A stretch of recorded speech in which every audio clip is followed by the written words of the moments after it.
하나님 말씀 보시겠습니다. 오늘 하나님 말씀은 누가복음 12장 13절에서 34절까지 말씀입니다. 누가복음 12장 13절에서 34절까지 말씀.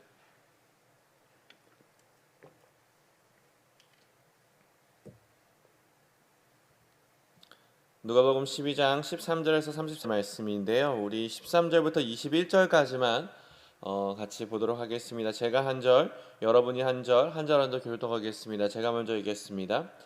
무리 중에 한 사람이 이르되 선생님 내 형을 명하여 유산을 나와 나누게 하소서 하니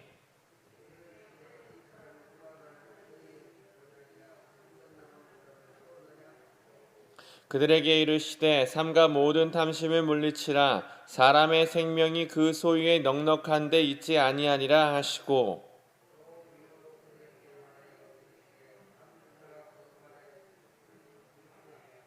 심중에 생각하여 이르되 내가 곡식 쌓아둘 곳이 없으니 어찌할까 하고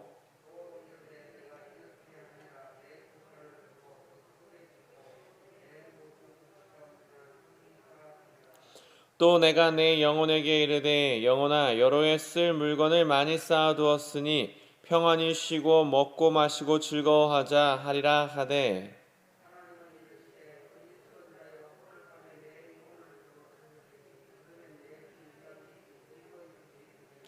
21절 같이 읽습니다.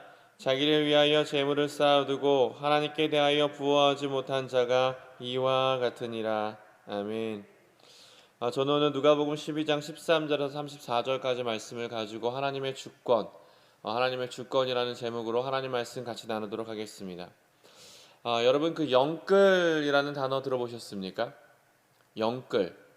이 영혼까지 끌어모아서 집을 사고 영혼까지 끌어모아서 주식을 한다 해서 만들어진 신조어인데요. 그 요즘 이 코스피 지수가 계속해서 3천을 넘다 보니까 이 개미군단이라고 불리우는 2030 세대가 마이너스 통장을 뚫고 이 대출을 받아서 어떻게든 돈을 벌어보겠다라는 분위기가 팽배해져 있습니다. 왜 영혼까지 끌어모아서 이 돈을 벌고 싶은 걸까요? 이유는 단순하죠. 행복해지고 싶기 때문입니다.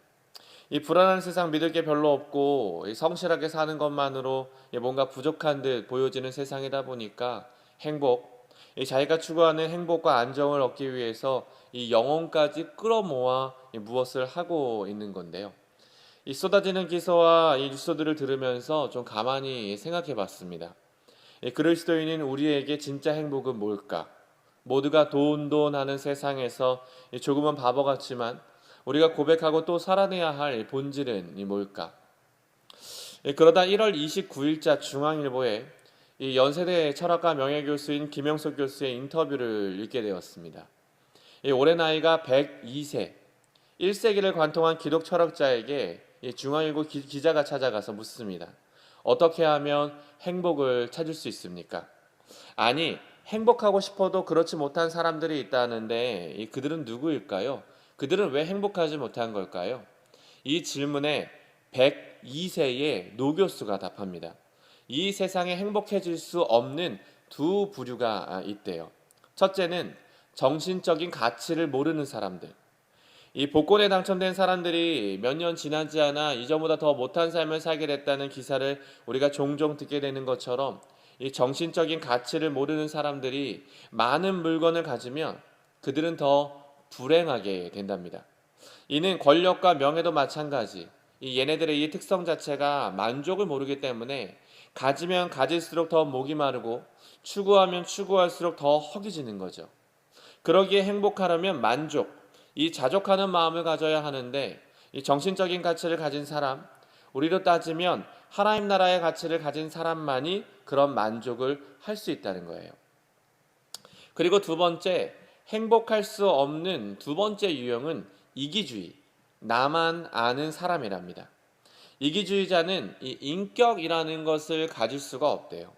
인격이란 이 사람과의 관계에서부터 나오는 선한 가치인데 이 나만을 위해 내 이익만을 위해서 살다 보니까 그 인격의 크기가 너무 작아서 이 소소하게 누릴 수 있는 기쁨마저 누리지를 못하는 거죠.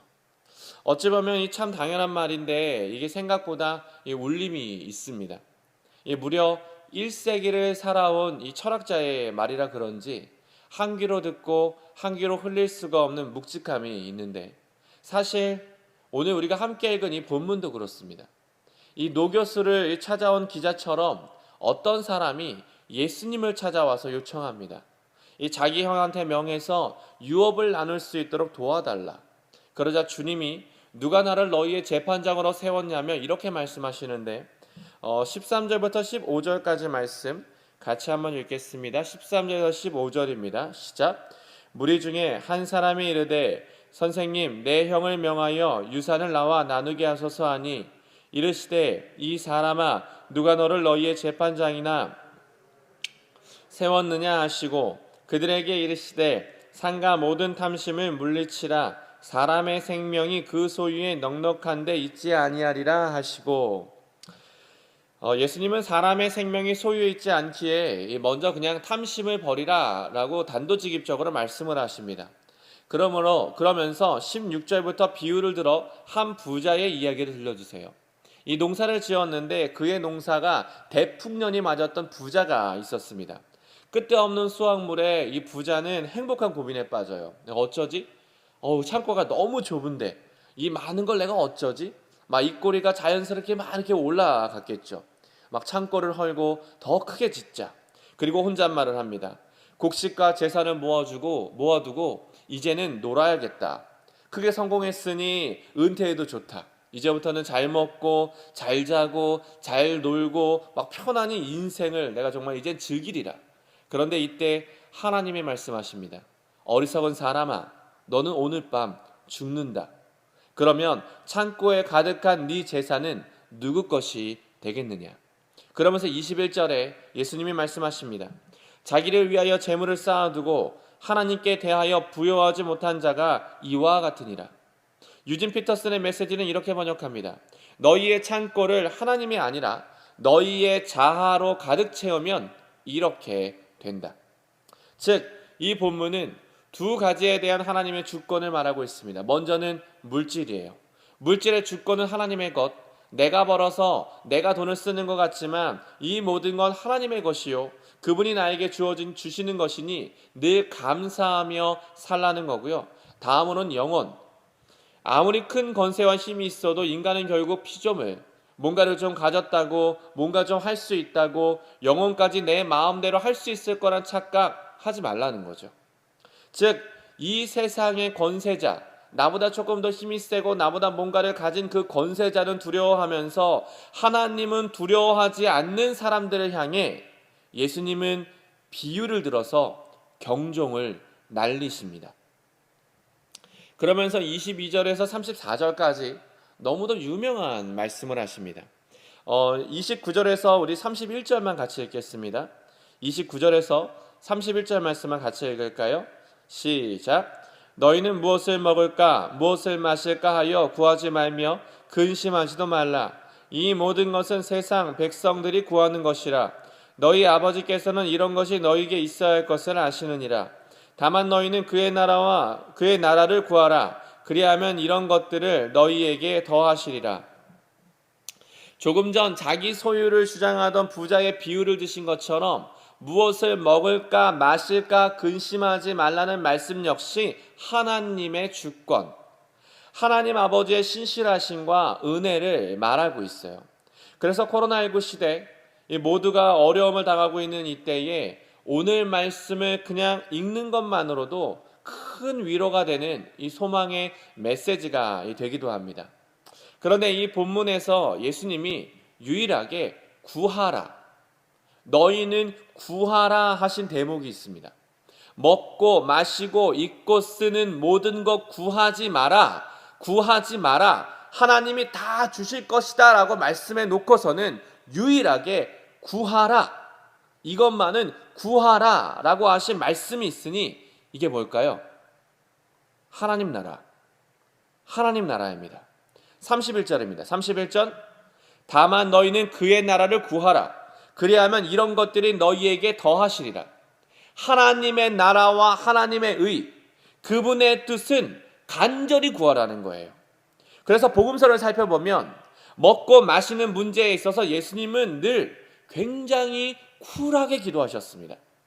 보리떡 5개와 물고기 2마리로 5,000명을 먹였을 때도 보면 그냥 음식을 떼어서 감사기도 하신 다음에 그냥 단순하게 감사기도 한번 툭 하시고 음식을 찢어서 사람들에게 쭉쭉 나눠주셨고요.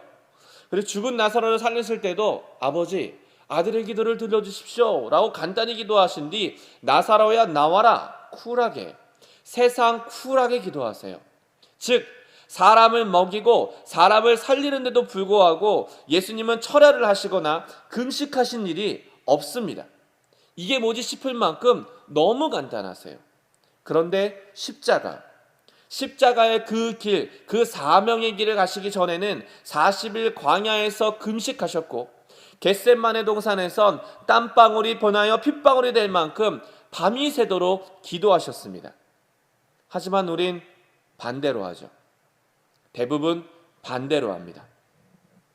먹고 사는 문제, 재정적인 어려움이 닥치면 산기도, 철야기도, 금식하며 주님께 살려달라 매달려요. 건강에 문제가 생기거나 이 죽을 병에 걸리면 간절한 마음으로 기도하고 여기저기 할 수 있는 모든 사람들에게 중보 기도를 부탁합니다. 그런데 하나님 나라와 하나님의 의를 구하는 기도, 하나님이 주신 사명, 공동체의 소명, 우리 교회를 통해 일하실 하나님의 나라와 그 뜻에 대해선 너무 소홀히 그냥 기도하고 지나가는 경우가 있는 거죠. 그러므로 여러분, 기도를 거꾸로 하셔야 합니다. 모든 주권이 하나님께 있고 우리가 그분의 주권 아래 살며 진정한 행복을 누리기 위해선 하나님 나라와 하나님의 의를 구하는 기도에 전심전력을 다하셔야 합니다. 그러기에 오늘 이 새벽은 우리 함께 이렇게 기도하시죠. 우리의 좀 급한 기도 제목들, 어쩌면 지금 당장 응답받아야 할 기도 제목들이 있더라도 이 시간은 잠시 좀 미뤄두시고 예수님처럼 하나님의 나라와 하나님의 의를 구하는 그 기도를 간절히 하며 나아갈 때 우리에게 있어야 할 모든 것 하나님이 채우시고 하나님의 일하심을 경험하시길 주님의 이름으로 축원드립니다. 기도하겠습니다. 주님, 이 시간 이 새벽에 하나님의 나라와 하나님의 의를 구합니다. 정말 모든 것이 하나님께 있고 하나님의 우리의 아버지가 되시고 하나님의 우리를 굽어 살피시고 신실하게 우리를 이끄신다면 모든 필요와 내 삶의 모든 것 하나님이 아시오니 모든 것 하나님께 맡겨두고 하나님의 나라와 하나님의 의를 위해 기도하오니 이 시간 주의 나라가 이 땅 가운데 임하여 하나님의 나라가 회복되고 하나님의 나라가 우리를 통해서 드러나며 하나님의 나라가 우리 공동체를 통해 이 땅을 새롭게 할 수 있는 놀라운 은혜를 볼 수 있도록 이 시간 가운데 우리를 사용하시고 우리의 기도를 사용하여 주옵소서. 예수님의 이름으로 기도드렸습니다. 아멘. 주기도문을